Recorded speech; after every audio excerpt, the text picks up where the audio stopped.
Hello my dear students, मेरे प्यारे बच्चों। This is Sonia and welcome to my channel biology यात्रा। सो प्रीवियस वीडियोस में हम कंप्लीट कर चुके हैं रिमूविंग वीड्स तक। आज नया टॉपिक स्टार्ट करते हैं हार्वेस्टिंग से। ओके, तो स्टार्ट करते हैं। क्या होती है हार्वेस्टिंग? हार्वेस्टिंग होती है जब हमारी क्रॉप प्लांट्स बिल्कुल तैयार हो जाती है और अब हमें उसको कटिंग करनी है बस। ठीक है, हम अपनी क्रॉप की कटिंग को ही क्या बोलते हैं? हार्वेस्टिंग बोलते हैं। तो harvesting of a crop is an important task. Crop की हार्वेस्टिंग एक इम्पोर्टेंट काम होता है, इम्पोर्टेंट वर्क होता है। The cutting of crop after it is mature it is called harvesting. ठीक है, देखो ये बताया गया है ना कि क्रॉप की कटिंग होती है कब? After it is mature. ठीक है, जब ये पूरी पक जाती है तो तब हम इसकी कटिंग करते हैं, उसी को हम बोलते हैं harvesting. In harvesting crops are pulled out और cut close to the ground. या तो फिर हम इसमें हार्वेस्टिंग में हमें क्या करना होता है कि बिल्कुल ग्राउंड के क्लोजली हमें इसको कट करना होता है। It usually takes 3 to 4 months for a cereal crop to mature. यानी कोई भी एक जब अनाज की क्रॉप होती है वो मैच्योर होने के लिए कितना टाइम ले लेती है? लगभग 3 to 4 months का टाइम वो ले लेती है मैच्योर होने के लिए। Harvesting in our country is either done manually by sickle. ठीक है, तो ये देखिए आप सिकल देख पा रहे हो। दिस इज दी सिकल, इसको क्या बोलते हैं? दरांती। ठीक है, तो हमारे कंट्री में हार्वेस्टिंग किसके थ्रू होती है? वो ऑलमोस्ट किसके द्वारा होती है? सिकल के द्वारा होती है, और by a machine called harvester. और कहीं कहीं किसी किसी प्लेस पर ये हार्वेस्टर के थ्रू भी होती है। हार्वेस्टर होता है एक मशीन होती है, जो मॉडर्न मशीन आ गई है अभी हार्वेस्टिंग के लिए, उसको हम हार्वेस्टर बोलते हैं।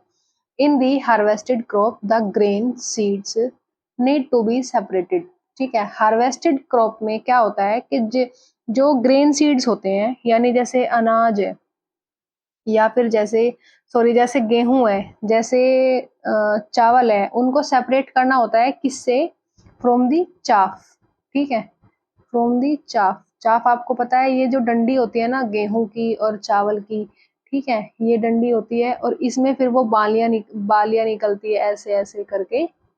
तो इन इन चाप से हमें इनको अलग करना होता है, हमें इन सीड्स को अलग करना होता है। This process is called threshing. और इन चाफ से ही किसको अलग करना? सीड्स को अलग करना, सीड्स को रिमूव करना, ये क्या कहलाता है? इन ग्रेन सीड्स को सेपरेट करना फ्रॉम दी चाफ। क्या क्या बोलते हैं हम उसको? हम उसको बोलते हैं threshing. Okay, this is carried out with the help of a machine called combine, which is in fact a harvester as well as a thresher। ठीक है, और ये किसकी हेल्प से होता है? ये एक मशीन की हेल्प से होता है जिसको हम बोलते हैं कंबाइन। ठीक है, और इस मशीन से सारे काम हो जाते हैं। ये एक हार्वेस्टर भी है, ये एक थ्रेशर भी है। ओके, तो ये सारे ही काम कर लेता है, इसीलिए हमने इसको नाम दिया है कंबाइन। ओके, आफ्टर हार्वेस्टिंग, पहले क्या कह रही है? After harvesting sometimes stubs are left in the field which are burnt by the farmers. पहली कह रही है कि हार्वेस्टिंग के बाद भी हमारी फील्ड में जो है कुछ कुछ चीजें, वेस्ट चीजें रह जाती हैं, जिनको क्या बोलता है, मतलब सूखी सूखी सी पत्तियां सी रह जाती हैं, डाली सी रह जाती हैं, उनको क्या करता है एक फार्मर जो है? जला देते हैं, बर्न कर देते हैं। पहेली इज वरिड, पहेली अब टेंशन में है। She knows that it causes pollution. उसको पता है कि इसकी वजह से क्या होता है? पोल्यूशन होता है। तो इट में also catch fire and damage the crops lying in the fields.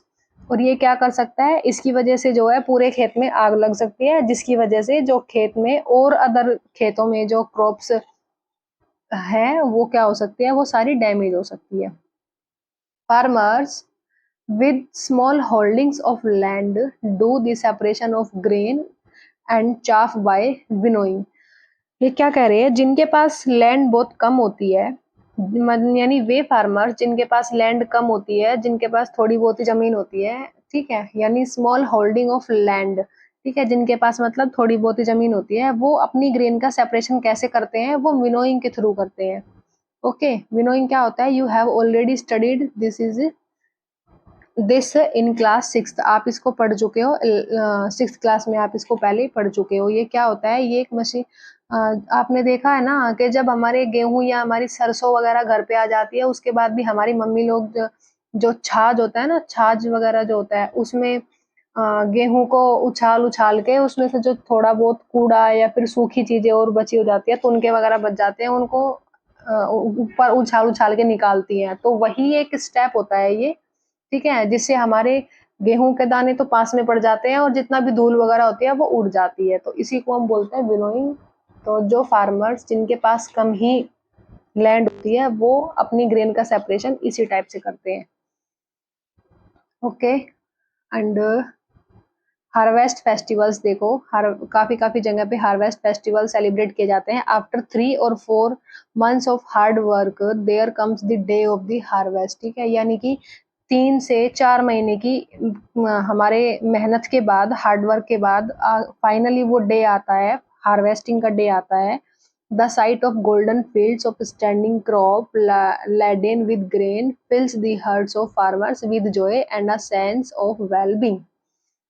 यानी कि जब हमारी क्रॉप पक जाती है बिल्कुल, वो यानी अब वो हार्वेस्टिंग के लिए रेडी हो जाती है, तो उस टाइम पे सारे खेत में आपने देखा होगा बिल्कुल गोल्डन गोल्डन कलर की क्रॉप दिखाई देती है, ठीक है। उससे क्या होता है कि एक फार्मर जो है अपनी इतनी अच्छी क्रॉप को देखकर बहुत खुश होता है, ठीक है, और आनंद में आ जाता है। And a sense of well being, और एक फीलिंग आती है उसको कि हाँ सब कुछ ठीक है, सब अच्छा है, ओके। द कि मेरी मेहनत रंग लाई है, उसको ये फील आती है। The efforts of the past season have borne fruit and it is time to relax and enjoy a little। वो क्या कह रहा है कि जितनी भी मैंने पास्ट में मेहनत की है उसने मुझे एक अच्छा फल दिया है, ठीक है, वो मेरी रंग लाई है। अब ये टाइम कैसा है, अब ये टाइम रिलैक्स करने का है और थोड़ा सा एंजॉय करने का है, क्योंकि मेरी मेहनत रंग लाई है, मेरे अच्छी धान हो गई है मेरी। The period of harvest is thus of great joy and happiness in all parts of India। ठीक है, तो अब जब हार्वेस्टिंग का टाइम आ गया है तो हम इसको सेलिब्रेट कर लेते हैं, ठीक है, इसका आनंद ले लेते हैं खुशी के साथ।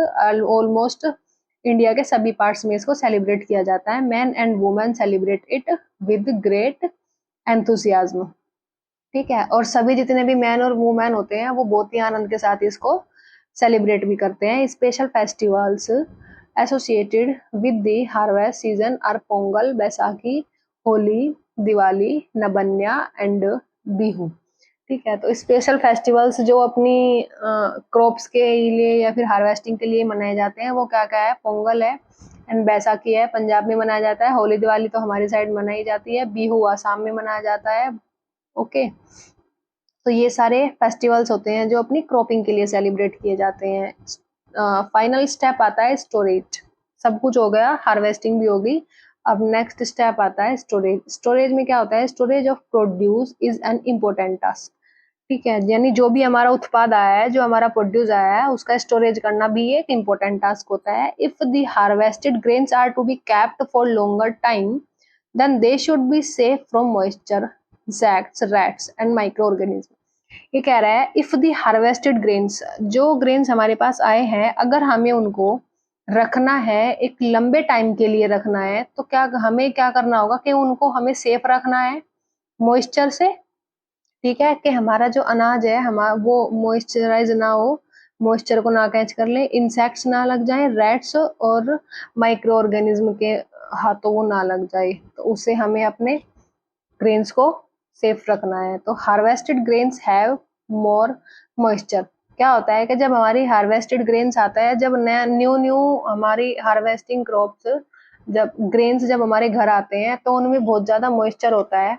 If freshly harvested grains are stored without drying, they may get spoilt or attacked by organisms, making them unfit for use or for germination।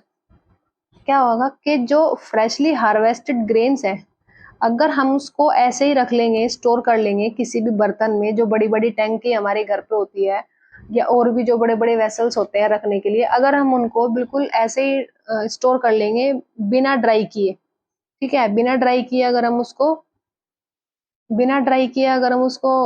Store कर लेंगे तो क्या होगा, दे मे गेट स्पॉइल्ट, ठीक है, तो या तो वो सड़ जाएगा हमारा अनाज, या फिर उसमें अटैक हो जाएगा किसका, ऑर्गेनिज्म का, या तो फिर उसमें कीड़े लग जाते हैं थोड़े बहुत छोटे मोटे, and making them unfit for use, और वो हमारे नेक्स्ट टाइम बोने के लिए अच्छे नहीं रह जाते फिर, यानी जर्मिनेशन के लिए वो फिर अच्छे नहीं रह जाते अगर उन पर अटैक हो गया ऑर्गेनिज्म का और वे सड़ गए।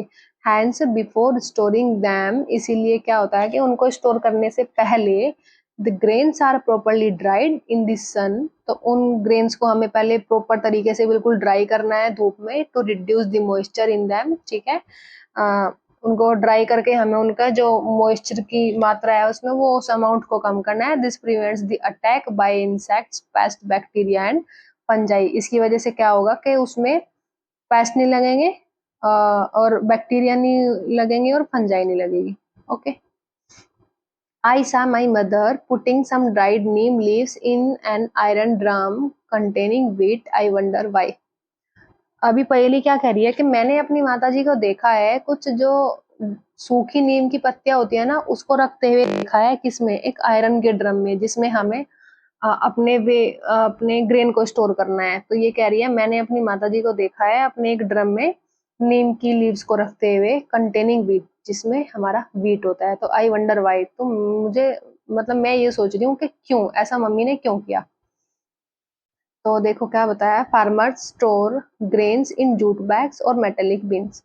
ठीक है, क्या होता है कि फार्मर जो है अपनी ग्रेन को स्टोर करता है या तो जूट के बैग्स में स्टोर करता है या फिर तो कोई मेटल के बिन्स होते हैं। ठीक है, बिन्स मतलब डिब्बे टाइप होता है, मेटेलिक डिब्बे होते हैं या फिर उसमें स्टोर करते हैं। तो however large scale storage of grains is done in silos and granaries to protect them from pests like rats and insects. ठीक है, and this is shown in figure 110A and B. इसमें क्या कहा है कि जब हम स्टोरेज करते हैं ग्रेन्स का एक लार्ज स्केल पर, ठीक है, जब हमें बहुत बड़े अमाउंट में ग्रेन्स का स्टोरेज करना होता है तो वो किस में होता है, या तो सिलोज में होता है या फिर ग्रेनरीज में होता है। उनको प्रोटेक्ट करने के लिए किससे, पेस्ट से, रेड से एंड इंसेक्ट से। देखो ये रे सिलोज एंड ग्रेनरीज आप देख पा रहे होंगे यहाँ पे, ठीक है,